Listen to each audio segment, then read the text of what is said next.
ప్రభు యొక్క ఘనమైన నామాన్ని బట్టి ప్రతి ఒక్కరికి వందనాలు చెల్లిస్తూ ఉన్నాను. ఈ ఉదయకాలాన్ని ఆయన సన్నిధిని సమీపించేటువంటి వారందరూ గొప్ప నెమ్మది నొందాలని ఎంతగానో కోరుకుంటూ ఉన్నాను.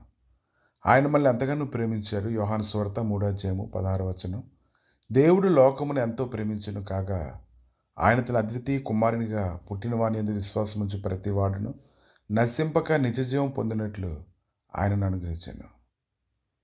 ఎందుకంటే ఆయన తన ప్రేమను వెల్లడిపరుస్తూ ఉన్నాడు. మనం ఇంకా పాపులమై ఉండగానే ఆయన మన కొరకు ఆయన చనిపోయినటువంటి విధానాన్ని జ్ఞాపకం చేసుకున్నప్పుడు ఆయన మనల్ని ఎంతగా ప్రేమిస్తున్నాడో ఈరోజు మనం తెలుసుకుంటూ ఉన్నాం. ఎందుకంటే ప్రేమ అనేది అది దీర్ఘకాలం సహిస్తూ ఉంటుంది, ఇంకా కనికరాన్ని చూపిస్తూ ఉంటుంది. అది గర్వంగా ఉండదు, అది దురుసుగా ప్రవర్తించదు, అది ఊరికినే ఉప్పొంగేటువంటి స్థితి అయితే దానికి ఉండదు. ఇంకా అమర్యాదగా నడవదు, స్వప్రయోజనం విచారించుకోదు, త్వరగా కోప్పడదు, అపకారమును మనసులో ఉంచుకోదు. కనుక ఆయన అటువంటి ప్రేమతో మనల్ని ప్రేమించారు. ఈరోజు వరకు కూడా అటువంటి కృపనిచ్చి నడిపిస్తూ ఉన్నారు. అన్నిటినీ ఓర్చుకుంటుంది, అన్నిటినీ నమ్ముతుంది, అన్నిటి కొరకు నిరీక్షణ కలిగి ఉంటుంది. ముఖ్యంగా అది మనల్ని ఎన్నడూ విడిచిపెట్టకుండా ఆయన సన్నిధి నిరంతరం మనకు తోడుగా ఉండేలాగా అది నడిపిస్తుంది. కనుక ఆయన ప్రేమస్వరూపై ఉన్నాడు. ప్రేమ లేనటువంటి వాడైతే దేవుని ఎరగలేడు. మనం దేవుని ప్రేమిస్తున్నామని చెప్పి ప్రేమ చూపించలేకపోతే మనం జీవించేటువంటి జీవితం కూడా అది వ్యర్థమే. అయితే దేవుణ్ణి మనం ప్రేమించలేదు, కానీ ఆయనే మనల్ని ముందుగా ప్రేమించి మన పాపములకు ప్రాయశ్చిత్తమై ఉండడానికి తన కుమారుని పంపారు. అందులో ఎంతో గొప్ప ప్రేమ ఉంది. ఎవరు కూడా తన సొంత కుమారుని ఎందుకు బలికి ఇవ్వాలని కోరుకుంటారు. అయితే ఆయనే మొదట మనల్ని ప్రేమించాడు. మనమైతే ఆయన మొదట ప్రేమించలేదు. మనల్ని వెతికి పట్టుకున్నారు. మనం ఏ పరిస్థితిలో ఉండి ఆయనటువంటి పరిస్థితిలో ఉన్నప్పటికీ కూడా ఆయన అంగీకరించుకునేటువంటి స్థితిలో ఉన్నప్పటికీ కూడా ప్రభు అయితే ఎంతో గొప్ప కృప చూపించి నడిపిస్తూ ఉన్నాడు. అలాంటి ప్రేమ అది మరణమైన, జీవమైన, దేవదూతలైన, ప్రధానులైన, ఉన్నవైనా, రాబోనైనా, అధికారులైనా, ఎత్తైనా, లోతైనా, సృష్టించబడిన మరి ఏదైనా మనల్ని ఆయన నుంచి వేరు చేయకూడదని దినాన్ని మనం కోరుకుంటూ ఉండాలి.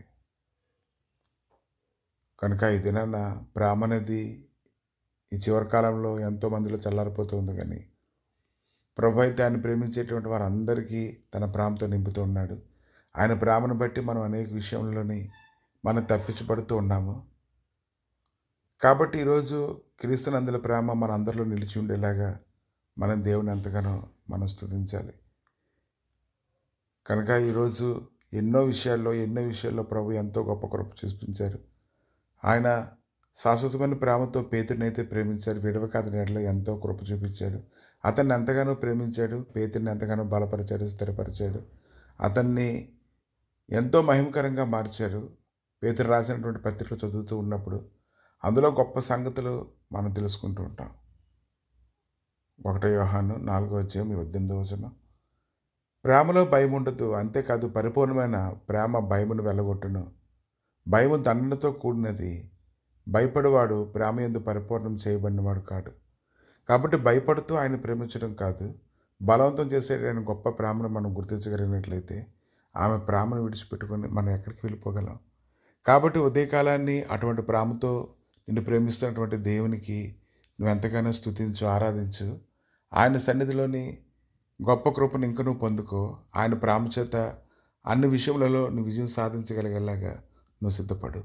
ప్రభా, ఈ ఉదయకాలాన్ని నీ గాయపడిన హస్తాలకు అప్పగించి ప్రార్థన చేస్తుండగా మీరే ప్రత్యేకంగా ప్రభానైనా ప్రేమతో నింపుచున్న విధానం బట్టి వందనాలు. నీ కృపలో జ్ఞాపకం చేసుకుని బలపరిచి స్థిరపరచమని, నీ ప్రేమతో నింపబడడం ద్వారా ప్రతి బలహీనతలో నుంచి అందరూ విడుదల పొందినట్లుగా కృప దయచేసి నీ మహిమ సన్నిధిని నడిపించమని, మీరే మహిమకర్త ప్రభావాలు పొందమని యేసుక్రీస్తు నామములో అడిగి వేడుకుంటున్నాము తండ్రి. ఆమేన్.